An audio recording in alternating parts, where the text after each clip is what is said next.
आप सभी का स्वागत है हमारे YouTube चैनल कविंदर भैया पर। इस वीडियो में पढ़ेंगे कक्षा 6 के महान व्यक्तित्व यूपी बोर्ड के पाठ 2 को। इस पाठ का नाम है महर्षि दधीची। इसके प्रश्न उत्तर को पढ़ेंगे। तो चलिए पहला प्रश्न देखते हैं। प्रश्न 1 है, दिए गए प्रश्नों के उत्तर दीजिए। इसमें क नंबर प्रश्न है, असुर देवताओं से क्यों लड़ रहे थे? इसका उत्तर हो जाएगा, असुर अपना प्रभुत्व स्थापित करने के लिए देवताओं से लड़ रहे थे।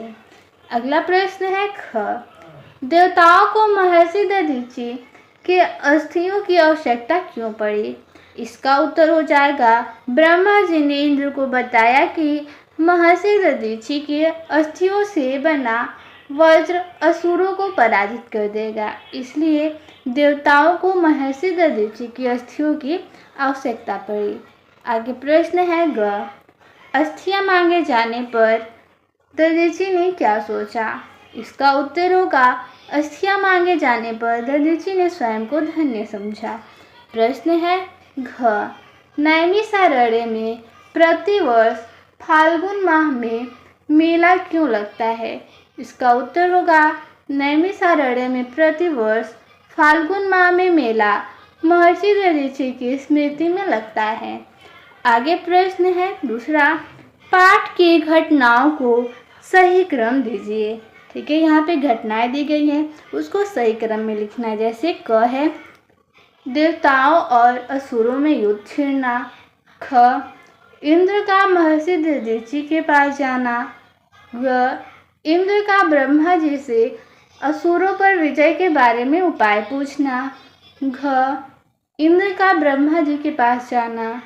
अंग, दधीची की अस्थियों से वज्र बनाया जाना। च है, वृत्रासुर का संहार। और छ है, महर्षि दधीची की प्राण त्यागना। तो इन सभी घटनाओं को क्रम से लिखना है। तो इसका उत्तर देखते हैं। तो इसका उत्तर हो जाएगा, पहले देवताओं और असुरों में युद्ध छिड़ना, और दूसरा हो जाएगा यहाँ पे इंद्र का ब्रह्मा जी के पास जाना। उसके बाद इंद्र का ब्रह्मा जी से असुरों पर विजय के बारे में उपाय पूछना। उसके बाद इंद्र का महर्षि दधीची के पास जाना, महर्षि दधीची को प्राण त्यागना, और उसके बाद दधीची की अस्थियों से वज्र बनाया जाना। उसके बाद हुआ वृत्रासुर का संहार। ठीक है, प्रश्न है आगे तीसरा, जनमानस की भलाई के लिए महर्षि दधीची ने अपने प्राण त्याग दिए। त्याग का यह एक अनूठा उदाहरण है। आपके समक्ष भी कभी कभी ऐसी स्थितियां आती है, तब आप क्या करेंगे? देखिए यहाँ पे यदि, यानी पहले स्थिति दिया है, यदि आपके किसी साथी के पास किताब खरीदने के लिए पैसे न हो, तो इस स्थिति में आप क्या करेंगे? तो अगर मेरे पास पुरानी किताबें होंगी तो उसे दे दूंगा, या उसकी समस्या को अपने पिताजी से बताऊंगा। साथ ही पिताजी को अपने साथी की मदद करने के लिए अनुरोध करूंगा। आगे दूसरा स्थिति है, यदि आपको स्कूल जाने के लिए देर हो रही हो और घर में खाना तैयार न हो, तो क्या करेंगे? जो भी घर पर खाना बनाता है उससे बात करेंगे और खाना न ले जाने पर होने वाली समस्या से अवगत कराएंगे। ठीक है, प्रश्न यानी स्थिति ग है, यदि दो लोग आपस में लड़ रहे हो तो इस स्थिति में आप क्या करेंगे? तो सबसे पहले झगड़े की वजह पता करना जरूरी होता है, तभी समझाया जाना चाहिए। इसलिए मैं झगड़े का कारण जानने के बाद समझाने का प्रयास करूंगा।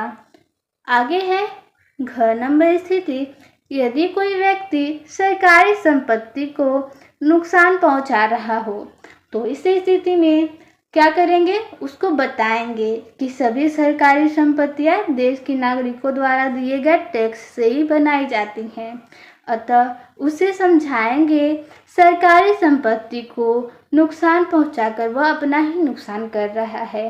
ठीक है, आगे प्रश्न चौथा है, त्याग मानव का सर्वोपरि गुण है। इस पर शिक्षक या शिक्षिका से चर्चा कर 10 वाक्य लिखिए। तो आप अपने अध्यापक से त्याग से संबंधित और कोई भी वाक्य लिख सकते हैं। यहाँ पे आपकी सहायता के लिए देखिए लिखा भी गया है।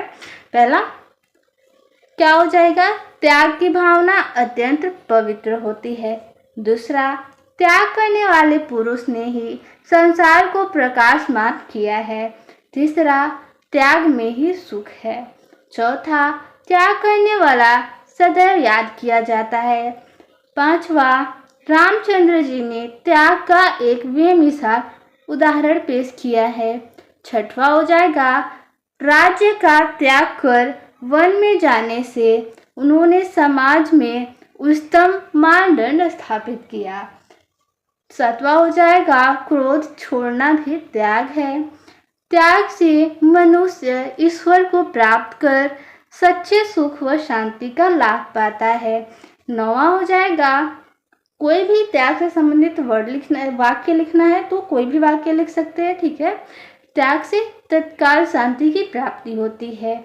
आगे हो जाएगा 10वां वाक्य, 10वां और आखिरी, मनुष्य यदि स्वार्थ और अहंकार को त्याग कर मानवता की राह पर चले तो उसे पृथ्वी पर ही स्वर्ग जैसा सुख मिल सकता है। तो ये था त्याग से संबंधित 10 वाक्य। आप लोग अपने शिक्षक या अध्यापक से पूछकर भी ये सब लिख सकते हैं। तो मिलते हैं अगले वीडियो में। धन्यवाद।